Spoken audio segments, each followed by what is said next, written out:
Hello दोस्तों, नमस्कार। उन्मुक्त स्टडी सेंटर में आप सभी का स्वागत है। आज हम लोग पर्यावरण प्रैक्टिस सेट नंबर 6 सॉल्व करेंगे, जो आपके आगामी परीक्षा के लिए टेट, सुपर टेट, सीटेट के लिए बहुत उपयोगी प्रश्न होगा। और यदि आप हमारे चैनल पर नए हैं तो हमारे चैनल को शेयर और सब्सक्राइब कीजिए, और हमारे प्लेलिस्ट पर्यावरण में जाकर वन लाइनर प्रश्न भी सॉल्व कर सकते हैं और माल मनोविज्ञान के प्रश्न भी सॉल्व कर सकते हैं। आइए देखते हैं आज का हम अपना पहला प्रश्न। हमारा पहला प्रश्न है, सूर्य से निकटतम ग्रह कौन है? तो इसका सही उत्तर हो जाएगा बुध। बुध जो है सूर्य के निकटतम ग्रह है। तो हम देख लेते हैं सूर्य से बढ़ती हुई दूरी के क्रम में ग्रहों की स्थिति क्या है। पहले बुध है, तब शुक्र है, फिर उसके बाद पृथ्वी है, फिर उसके बाद मंगल है, फिर उसके बाद बृहस्पति है, फिर उसके बाद शनि है, फिर उसके बाद अरुण है, फिर उसके बाद वरुण है। ठीक है, इस प्रकार जो है बुध जो है सूर्य के सबसे नज़दीक ग्रह है, और बुध ग्रह सौरमंडल का सबसे छोटा ग्रह है। ठीक है, आगे बढ़ते हैं। अगला हमारा प्रश्न है, गिर राष्ट्रीय पार्क किस राज्य में स्थित है? तो गिर राष्ट्रीय पार्क जो है आपके गुजरात में स्थित है, और ये बहुत ही टेट के लिए बहुत ही महत्वपूर्ण प्रश्न है। ये कई बार पूछा जा चुका है। और गिर राष्ट्रीय उद्यान गुजरात राज्य में काठियावाड़ जिले में है। गुजरात के काठियावाड़ जिले में है। इसकी जो स्थापना है 1965 में की गई थी। यह बब्बर शेरों के संरक्षण के लिए प्रसिद्ध है। ठीक है, आगे बढ़ते हैं। अगला हमारा प्रश्न है, निरीक्षण विधि की विशेषता नहीं है। तो क्या विशेषता नहीं है? तो यह एक मनोवैज्ञानिक विधि है, तो ये इसकी विशेषता नहीं है। यह प्रत्यक्ष अनुभवों पर आधारित है, ये सही है। यह एक बाल केंद्रित विधि है, इसमें शिक्षक एक प्रशासक के रूप में होता है, ये भी सही है। यह विधि विभिन्न सर्वेक्षणों द्वारा अपनाई जाती है, ये भी सही है। आइए हम इसकी व्याख्या देखते हैं। निरीक्षण विधियों की विशेषताएं निम्न हैं। यह एक वर्णनात्मक अनुसंधान का प्रमुख साधन है। दूसरा, व्यक्तित्व के विशेष गुणों को जितनी अच्छाई के साथ इस प्रत्यक्ष प्रणाली से ज्ञात किया जा सकता उतना अन्य से नहीं। कक्षा में छात्रों के व्यवहार, समूह में उनकी स्थिति तथा उत्तेजना की प्रतिक्रिया को स्वाभाविक रूप से ज्ञात कर सकते हैं। पाठ्यक्रम सहगामी क्रियाओं के निरीक्षण द्वारा अनेक तथ्य प्राप्त किए जा सकते हैं। अवलोकन के अनुसंधान के लिए समस्या का चयन करते हैं। ठीक है, आगे बढ़ते हैं। अगला हमारा प्रश्न है, निम्नलिखित वाहनी ईंधनों में से किसको आजकल पर्यावरण स्नेही माना जाता है? तो इसमें जो है आपका संपीड़ित प्राकृतिक गैस जो है, इसको पर्यावरण स्नेही माना जाता है। इसकी हम व्याख्या देख लेते हैं। संपीड़ित प्राकृतिक गैस, जिसे हम सीएनजी कहते हैं, वाहनी ईंधनों में सबसे ज़्यादा पर्यावरण स्नेही माना जाता है, क्योंकि इसमें बहुत कम पर्यावरण प्रदूषण होता है। प्राकृतिक रूप से पाए जाने वाले ज्वलनशील गैसों को अत्यधिक दबाव के अंदर रखने से बने तरल को ही सीएनजी कहते हैं। चूँकि यह गैस प्राकृतिक गैस का ही संपीड़ित रूप है, इसलिए इसका रासायनिक जो संगठन बगैर दाब के बने गैसों के समान होता है। इसमें मुख्य रूप से मीथेन, इथेन, प्रोपेन होता है। ठीक है, आगे बढ़ते हैं। अगला हमारा प्रश्न है, किसी परितंत्र में तत्वों का चक्रण कहलाता है? किसी परितंत्र में तत्वों का चक्रण क्या कहलाता है? जैव भू रासायनिक चक्र। ठीक है, इसकी व्याख्या देख लेते हैं। सभी जीवों को मुख्यतः 4 तत्वों की आवश्यकता होती है। ये तत्व हैं कार्बन, ऑक्सीजन, नाइट्रोजन, हाइड्रोजन। ये तत्व वातावरण में जीवों में और जीवों से वातावरण में स्थानांतरित होते रहते हैं।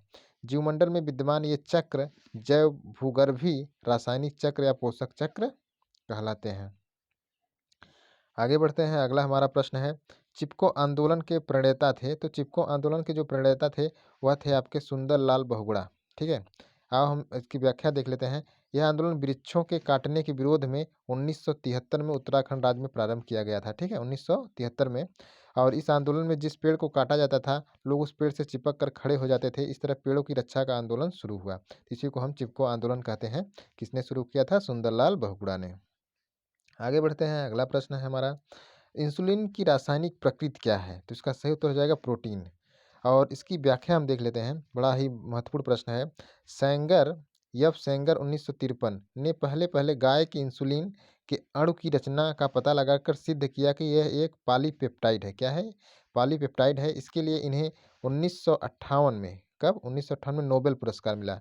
इंसुलिन ही वह प्रथम प्रोटीन है जिसका आधुनिक वैज्ञानिक प्रयोगशाला में संश्लेषण करने में सफल हुए थे। ठीक है, ये इंसुलिन प्रथम प्रोटीन है जिसका आधुनिक जो है वैज्ञानिक जो हैं प्रयोगशाला में संश्लेषण करने में सफल हुए थे। मानव इंसुलिन का सन 1965 में सान ने संश्लेषण किया था। आगे आगे बढ़ते हैं। अगला प्रश्न है, पौधों में अर्धसूत्री विभाजन होता है। तो पौधों में अर्धसूत्री विभाजन परागकोश में होता है। कहाँ होता है? परागकोश में। इसकी व्याख्या हम देख लेते हैं। पौधों में अर्धसूत्री विभाजन परागकोश में होता है, जहाँ परागण की क्रिया द्वारा निषेचन की क्रिया संपन्न होती है। वास्तव में अर्धसूत्रण एक विशेष प्रकार का कोशिका विभाजन है, जो यूकैरियोटिक प्राणियों में लैंगिक जनन के लिए आवश्यक है। अर्धसूत्रण द्वारा युग्मक कोशिकाएं पैदा होती हैं। सभी जंतुओं तथा भूमि पर उगने वाले पौधे समेत अधिकांश जीवधारियों में युग्मकों को अंड कोशिका तथा शुक्राणु कोशिका कहते हैं। ठीक है, आगे बढ़ते हैं। अगला हमारा प्रश्न है, तो जैविक समुदाय में प्राथमिक उपभोक्ता है, तो इसका सही उत्तर हो जाएगा शाकाहारी। ठीक है, इसकी हम व्याख्या देख लेते हैं। देखिए, जैविक समुदाय में खाद्य श्रृंखला इस प्रकार होती है, जैसे उत्पादक, फिर शाकाहारी, फिर मांसाहारी, अपघटक। जो शाकाहारी होगा वह प्रथम उपभोक्ता होगा, मांसाहारी होगा द्वितीय उपभोक्ता होगा, फिर इसके बाद अपघटक होंगे। इस प्रकार जैविक समुदाय में प्रथम उपभोक्ता जो होता है, प्रथम उपभोक्ता शाकाहारी होता है। ठीक है, आइए हम देखते हैं अगला प्रश्न अपना। अगला हमारा प्रश्न है, जैव नियंत्रण में आमतौर पर सबसे अधिक प्रयोग की जाने वाली औषधि कौन सी है? तो इसका सही उत्तर हो जाएगा सी, पैरासीटामॉल। ज्वर नियंत्रण में आमतौर पर जो सबसे अधिक प्रयोग की जाने वाली औषधि है, वह पैरासीटामॉल है। आगे बढ़ते हैं। अगला हमारा प्रश्न है, दही निर्माण हेतु कौन सा सूक्ष्मजीवी उत्तरदायी होता है? तो इसका सही उत्तर हो जाएगा डी, बैसिलस जो होता है दही निर्माण की क्रिया में उपयोगी होता है। ठीक है, आगे बढ़ते हैं। अगला हमारा प्रश्न है, मानव रुधिर की खोज सर्वप्रथम किस वैज्ञानिक ने की थी? तो इसका सही उत्तर हो जाएगा लैंडस्टीनर ने। लैंडस्टीनर ने जो है मानव रुधिर वर्ग की खोज सर्वप्रथम की थी। इसकी हम व्याख्या देख लेते हैं। मानव रुधिर वर्ग की खोज ऑस्ट्रेलिया के चिकित्सक कार्ल लैंडस्टीनर ने 1901 ईस्वी में किया था। इन्होंने रुधिर वर्ग को 4 वर्गों में विभाजित किया, ए बी और ए बी ओ वर्ग। ठीक है, ए बी रुधिर वर्ग जो है सर्वग्राही होता है। ए बी याद रखिएगा, ए बी जो रुधिर वर्ग है सर्वग्राही होता है, क्योंकि इसमें ए और बी दोनों प्रतिजन पाए जाते हैं, परंतु एंटीबॉडी का अभाव होता है। ओ वर्ग सर्वदाता होता है। ओ वर्ग जो होता है सर्वदाता कहलाता है, इसमें कोई भी एंटीजन नहीं होता है। अगला हमारा प्रश्न है, प्याज, आलू, अदरक है, तो इसका सही उत्तर हो जाएगा आपका, तना। तना जो है वह प्याज, आलू, अदरक जो है वह तना है। और इसकी हम व्याख्या देख लेते हैं। देखिए, इसमें जो आपका देखिए प्रकरण हल्दी और अदरक जो है आपका तना है, प्रकरण जिसे कहते हैं। कंद जो है आलू, जैसे आलू है भी तना है, इसको कंद। सलकंद जो है प्याज, लहसुन। घनकंद जो है आपका अरवी है। ठीक है, इस तरह से आपका प्याज, आलू, अदरक क्या है? तना है। ठीक है, आगे बढ़ते हैं। अगला हमारा प्रश्न है, एक कोशिकीय सूक्ष्म जीव है, तो इसका सही उत्तर हो जाएगा पैरामीशियम जो है एक कोशिकीय सूक्ष्म जीव है। इसकी व्याख्या हम देख लेते हैं। पैरामीशियम एक कोशिकीय जीव होते हैं। एक कोशिकीय जीव वह जीव होते हैं जिनके शरीर का निर्माण मात्र एक कोशिका से होता है, तो उसे हम एक कोशिकीय जीव कहते हैं।